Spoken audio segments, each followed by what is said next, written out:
അധ്യായം 14. നിങ്ങളുടെ ഉപബോധ മനസ്സും വൈവാഹിക പ്രശ്നങ്ങളും.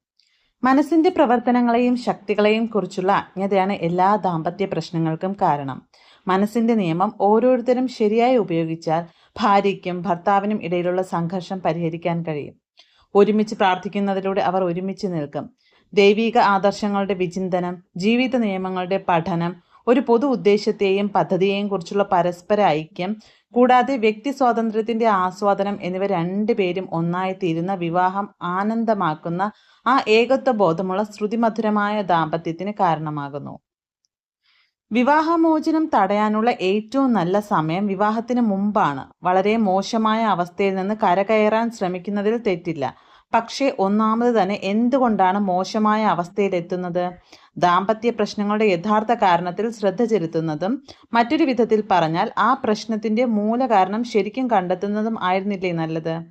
പുരുഷന്മാരുടെയും സ്ത്രീകളുടെയും മറ്റെല്ലാ പ്രശ്നങ്ങളും പോലെ വിവാഹമോചനത്തിന്റെ പ്രശ്നങ്ങൾ, വേർപിരിയൽ, അസാധുവാക്കൽ, അനന്തമായ വ്യവഹാരം എന്നിവ ബോധമനസ്സും ഉപബോധ മനസ്സും തമ്മിലുള്ള പരസ്പര ബന്ധത്തിനെ കുറിച്ചുള്ള അറിവില്ലായ്മയുമായി നേരിട്ട് ബന്ധപ്പെടുത്താം.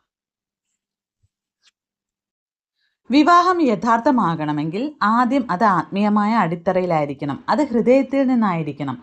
ഹൃദയം സ്നേഹത്തിന്റെ പാത്രമാണ്. സത്യസന്ധത, ആത്മാർത്ഥത, ദയ, സത്യനിഷ്ഠ എന്നിവയും സ്നേഹത്തിന്റെ രൂപങ്ങളാണ്. ഓരോ പങ്കാളിയും പരസ്പരം തികച്ചും സത്യസന്ധരും ആത്മാർത്ഥതയുള്ളവരുമായിരിക്കണം. ഒരു പുരുഷൻ ഒരു സ്ത്രീയെ അവളുടെ പണം, സാമൂഹിക സ്ഥാനം അല്ലെങ്കിൽ അവന്റെ അഹംഭാവം കൂട്ടാൻ എന്നിവയ്ക്ക് വേണ്ടി വിവാഹം കഴിക്കുന്നത് യഥാർത്ഥ വിവാഹമല്ല. കാരണം ഇത് ആത്മാർത്ഥത, സത്യസന്ധത, യഥാർത്ഥ സ്നേഹം എന്നിവയുടെ അഭാവത്തെയാണ് സൂചിപ്പിക്കുന്നത്. അത്തരമൊരു വിവാഹം പ്രഹസനവും വ്യാജവും കാപട്യം നിറഞ്ഞതുമാണ്. ഞാൻ ജോലി ചെയ്തു മടുത്തു, എനിക്ക് വിവാഹം കഴിക്കണം, കാരണം എനിക്ക് സുരക്ഷിതത്വം വേണം എന്നൊരു സ്ത്രീ പറയുമ്പോൾ അവളുടെ ധാരണ തെറ്റാണ്. അവൾ മനസ്സിന്റെ നിയമങ്ങൾ ശരിയായി ഉപയോഗിക്കുന്നില്ല. അവളുടെ സുരക്ഷ അവളുടെ ബോധ മനസ്സിന്റെയും ഉപബോധ മനസ്സിന്റെയും ആശയവിനിമയത്തെക്കുറിച്ചുള്ള അറിവിനെയും പ്രയോഗത്തെയും ആശ്രയിച്ചിരിക്കുന്നു. ഉദാഹരണത്തിന്, ഈ പുസ്തകത്തിന്റെ അതാത് അധ്യായങ്ങളിൽ പറഞ്ഞിരിക്കുന്ന സാങ്കേതിക വിദ്യകൾ പ്രയോഗിക്കുകയാണെങ്കിൽ ഒരു സ്ത്രീക്ക് ഒരിക്കലും അവളുടെ സമ്പത്തിനും ആരോഗ്യത്തിനും കുറവുണ്ടാകില്ല. അവളുടെ സമ്പത്ത് അവളുടെ ഭർത്താവിൽ നിന്നോ അച്ഛനിൽ നിന്നോ അല്ലെങ്കിൽ മറ്റാരിലെങ്കിലും നിന്നോ സ്വതന്ത്രമായി അവൾക്ക് വരാം. ഒരു സ്ത്രീയുടെ ആരോഗ്യം, സമാധാനം, സന്തോഷം, പ്രചോദനം, മാർഗനിർദ്ദേശം, സ്നേഹം, സമ്പത്ത്, സുരക്ഷിതത്വം, സന്തോഷം അല്ലെങ്കിൽ ലോകത്തിലെ എന്തും അവളുടെ ഭർത്താവിനെ ആശ്രയിച്ചല്ല. അവളുടെ ഉള്ളിലെ ആന്തരിക ശക്തികളുടെ അറിവിൽ നിന്നും അവളുടെ സ്വന്തം മനസ്സിന്റെ സൃഷ്ടിപരമായ രീതിയിലുള്ള നിയമങ്ങളുടെ നിരന്തരമായ ഉപയോഗത്തിൽ നിന്നുമാണ് അവൾക്ക് സുരക്ഷിതത്വവും മനസമാധാനവും വരുന്നത്. മാനസികവും ആത്മീയവുമായ നിയമങ്ങളെക്കുറിച്ചുള്ള അജ്ഞതയാണ് എല്ലാ ദാമ്പത്തിക അസന്തുഷ്ടിക്കും കാരണം. ഒരുമിച്ച് ശാസ്ത്രീയമായി പ്രാർത്ഥിക്കുന്നതിലൂടെ നിങ്ങൾ ഒരുമിച്ച് നിൽക്കും. വിവാഹമോചനം തടയാനുള്ള ഏറ്റവും നല്ല സമയം വിവാഹത്തിന് മുൻപാണ്. ശരിയായ രീതിയിൽ എങ്ങനെ പ്രാർത്ഥിക്കണമെന്ന് നിങ്ങൾ പഠിക്കുന്നുവെങ്കിൽ നിങ്ങൾക്ക് പറ്റിയ ഇണയെ നിങ്ങൾ ആകർഷിക്കും. വിവാഹം എന്നത് ഒരു പുരുഷനും സ്ത്രീയും സ്നേഹത്താൽ ബന്ധിക്കപ്പെടുന്ന കൂടിച്ചേരലാണ്. അവരുടെ ഹൃദയം ഒന്നായി മിടിക്കുന്നു. ഒപ്പം അവ മുന്നോട്ടും ഉയരത്തിലേക്കും ദൈവത്തിലേക്കും നീങ്ങുന്നു.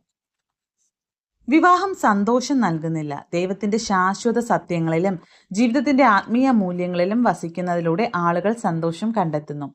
അതിനുശേഷം ആണും പെണ്ണും പരസ്പര സന്തോഷത്തിനും ആനന്ദത്തിനും സംഭാവന ചെയ്യാം. ഒരു സ്ത്രീയിലോ പുരുഷനിലോ നിങ്ങൾ ഇഷ്ടപ്പെടുന്ന സവിശേഷതകളെയും ഗുണങ്ങളെയും കുറിച്ച് ദീർഘമായി ആലോചിച്ചുകൊണ്ടിരിക്കുമ്പോൾ നിങ്ങൾ ശരിയായ ഇണയെ ആകർഷിക്കും. അപ്പോൾ നിങ്ങളുടെ ഉപബോധ മനസ്സ് നിങ്ങളെ ദൈവീക ക്രമത്തിൽ ഒരുമിച്ച് കൊണ്ടുവരും. ഒരു വിവാഹ പങ്കാളിയിൽ നിങ്ങൾ ആഗ്രഹിക്കുന്നത് എന്തോ അതിനു മാനസിക തുല്യമായവ നിങ്ങളുടെ മാനസിക അവസ്ഥയിൽ കെട്ടിപ്പടുക്കണം. സത്യസന്ധനും ആത്മാർത്ഥനും സ്നേഹനിധിയുമായ ഒരു പങ്കാളിയെ നിങ്ങളുടെ ജീവിതത്തിലേക്ക് ആകർഷിക്കണമെങ്കിൽ നിങ്ങൾ സത്യസന്ധനും ആത്മാർത്ഥതയുള്ളതും സ്വയം സ്നേഹിക്കുന്ന വ്യക്തിയുമായിരിക്കണം. വിവാഹത്തിൽ തെറ്റുകൾ ആവർത്തിക്കേണ്ടതില്ല. എപ്പോൾ നിങ്ങളുടെ ആദർശ പുരുഷനോ സ്ത്രീയോ നിങ്ങൾക്ക് ഉണ്ടാകുമെന്ന് ശരിക്കും വിശ്വസിക്കുന്നുവോ അപ്പോൾ നിങ്ങൾ വിശ്വസിക്കുന്നത് പോലെ നിങ്ങൾക്ക് ലഭിക്കും. വിശ്വസിക്കുക എന്നാൽ ഒരു കാര്യം സത്യമായി അംഗീകരിക്കുക എന്നതാണ്.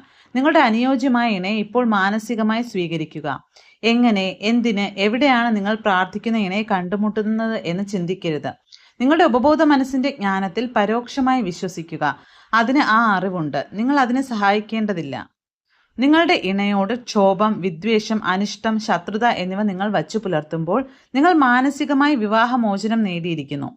മാനസികമായ കിടക്കയിൽ നിങ്ങൾ തെറ്റുകൊണ്ട് ജീവിക്കുന്നു. ജീവിതകാലം മുഴുവനും അവനെ അല്ലെങ്കിൽ അവളെ വിലമതിക്കുകയും സ്നേഹിക്കുകയും ബഹുമാനിക്കുകയും ചെയ്യുമെന്ന് ഞാൻ വാഗ്ദാനം ചെയ്യുന്നു എന്ന് നിങ്ങളുടെ വിവാഹ വാഗ്ദാനങ്ങൾ പാലിക്കുക. നിങ്ങളുടെ വിവാഹ പങ്കാളിയോട് ഭയപ്പാടുകൾ പ്രകടിപ്പിക്കുന്നത് നിർത്തുക. സ്നേഹം, സമാധാനം, ഐക്യം, യോജിപ്പ്, നല്ല മനസ്സ് എന്നിവ പ്രകടിപ്പിച്ചാൽ നിങ്ങളുടെ വിവാഹം വർഷങ്ങളിലൂടെ കൂടുതൽ മനോഹരവും ഉത്കൃഷ്ടവുമാകും. പരസ്പരം സ്നേഹം, സമാധാനം, നല്ല മനസ്സ് എന്നിവ പ്രസരിപ്പിക്കുക. ഈ സ്പന്ദനങ്ങൾ ഉപബോധ മനസ്സ് ഏറ്റെടുത്ത് പരസ്പര വിശ്വാസം, വാത്സല്യം, ബഹുമാനം എന്നിവ ഉളവാക്കും. ശല്യപ്പെടുത്തുന്ന ഭാര്യ സാധാരണയായി ശ്രദ്ധയും അഭിനന്ദനവും നേടാൻ ശ്രമിക്കുകയാണ്. അവൾ സ്നേഹത്തിനും മമതയ്ക്കും വേണ്ടി കൊതിക്കുകയാണ്. അവളുടെ എല്ലാ നല്ല സവിശേഷതകളെയും പ്രശംസിക്കുകയും മഹത്വവൽക്കരിക്കുകയും ചെയ്യുക. നിങ്ങൾ അവളെ സ്നേഹിക്കുകയും വിലമതിക്കുകയും ചെയ്യുന്നുവെന്ന് അവളെ കാണിച്ചു കൊടുക്കുക. ഭാര്യയെ സ്നേഹിക്കുന്ന ഒരു പുരുഷൻ സ്നേഹരഹിതമായതോ ദയയില്ലാത്തതോ ആയ വാക്കോ പെരുമാറ്റമോ പ്രവൃത്തിയോ ചെയ്യുന്നില്ല. എന്താണ് സ്നേഹം എന്നത് പ്രവൃത്തിയിലൂടെ വ്യക്തമാകുന്നു. ദാമ്പത്യ പ്രശ്നങ്ങളിൽ എപ്പോഴും വിദഗ്ധോപദേശം തേടുക. പല്ലു പറിക്കാൻ മരപ്പണിക്കാരന്റെ അടുക്കൽ നിങ്ങൾ പോവുകയില്ല. അതുപോലെ നിങ്ങളുടെ ദാമ്പത്യ പ്രശ്നങ്ങൾ ബന്ധുക്കളുമായോ സുഹൃത്തുക്കളുമായോ ചർച്ച ചെയ്യാൻ പാടില്ല. കൗൺസിലിംഗിനായി നിങ്ങൾ പരിശീലനം ലഭിച്ച ആളുകളുടെ അടുത്തേക്ക് പോകണം. ഒരിക്കലും നിങ്ങളുടെ ഭാര്യയെയോ ഭർത്താവിനെയോ ഒതുക്കാൻ ശ്രമിക്കരുത്. ഇത്തരത്തിലുള്ള ശ്രമങ്ങൾ എല്ലായ്പ്പോഴും വിഡ്ഢിത്തവും മറ്റേ വ്യക്തിയുടെ അഭിമാനവും ആത്മാഭിമാനവും നശിപ്പിക്കാനുള്ള ഒരു പ്രവണതയുമാണ്. കൂടാതെ ദാമ്പത്യ ബന്ധത്തിന് മാരകമായി തീരാവുന്ന നീരസത്തിന്റെ ആത്മാവ് അത് ഉണർത്തുന്നു. നിങ്ങളുടെ ഇണയെ നിങ്ങളുടെ തന്നെ ഒരു രണ്ടാം പതിപ്പാക്കാനുള്ള ശ്രമം അവസാനിപ്പിക്കുക. ഒരുമിച്ച് പ്രാർത്ഥിക്കുക. നിങ്ങൾ ഒരുമിച്ച് നിൽക്കും. ശാസ്ത്രീയമായ പ്രാർത്ഥന എല്ലാ പ്രശ്നങ്ങളും പരിഹരിക്കുന്നു. സന്തോഷവതിയും ആരോഗ്യവതിയും സുന്ദരിയും ആയിരിക്കേണ്ട നിങ്ങളുടെ ഭാര്യയെക്കുറിച്ച് ഒരു മാനസിക ചിത്രം ഉണ്ടാക്കുക. സന്തോഷമുള്ളവനും ആരോഗ്യമുള്ളവനും സുന്ദരനും ശക്തനും ബലവത്തായവനും സ്നേഹമുള്ളവനും യോജിപ്പുള്ളവനും ദയയുള്ളവനും ആയിരിക്കേണ്ട നിങ്ങളുടെ ഭർത്താവിനെ അങ്ങനെ തന്നെ കാണുക. ഈ മാനസിക ചിത്രം നിലനിർത്തുക. അപ്പോൾ സ്വർഗത്തിൽ വെച്ച് നടത്തപ്പെട്ട സമാധാനവും ഐക്യമുള്ള വിവാഹ ജീവിതം നിങ്ങൾ അനുഭവിക്കും.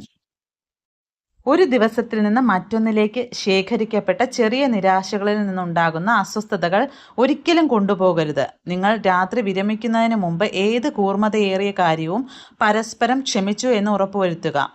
നിങ്ങൾ രാവിലെ ഉണരുന്ന നിമിഷം നിങ്ങളുടെ അനന്തമായ ബുദ്ധി എല്ലാ വഴികളിലും നിങ്ങളെ നയിക്കുന്നു എന്ന് ഉറപ്പിക്കുക. നിങ്ങളുടെ വിവാഹ പങ്കാളിക്കും എല്ലാ കുടുംബാംഗങ്ങൾക്കും ലോകം മുഴുവനും സമാധാനം, ഐക്യം, സ്നേഹം എന്നീ സ്നേഹനിർഭരമായ ചിന്തകൾ കൈമാറുകയും ചെയ്യുക. പ്രഭാത ഭക്ഷണത്തിന് മുമ്പ് പ്രാർത്ഥിക്കുക. മികച്ച ഭക്ഷണത്തിനും നിങ്ങളുടെ സമൃദ്ധിക്കും നിങ്ങളുടെ എല്ലാ അനുഗ്രഹങ്ങൾക്കും വേണ്ടി ദൈവത്തിന് നന്ദി പറയുക. പ്രശ്നങ്ങളോ ആശങ്കകളോ വാദപ്രതിവാദങ്ങളോ തീന്മേശയിലെ സംഭാഷണത്തിൽ കടന്നു വരുന്നില്ല എന്ന് ഉറപ്പുവരുത്തുക. അത്താഴ സമയത്തും ഇത് ബാധകമാണ്.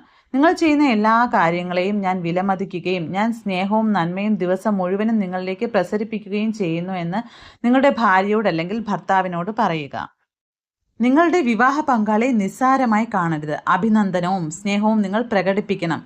അപലപനം, വിമർശനം, ശല്യപ്പെടുത്തൽ എന്നിവയേക്കാൾ അഭിനന്ദനവും നല്ല മനസ്സും നൽകുക. സമാധാനപൂർണമായ ഒരു ഭവനവും സന്തോഷകരമായ ദാമ്പത്യവും കെട്ടിപ്പടുക്കുന്നതിനുള്ള അടിസ്ഥാനമാണ് സ്നേഹം, സൗന്ദര്യം, ഐക്യം, പരസ്പര ബഹുമാനം, ദൈവവിശ്വാസം, കൂടാതെ എല്ലാ നല്ല കാര്യങ്ങളും.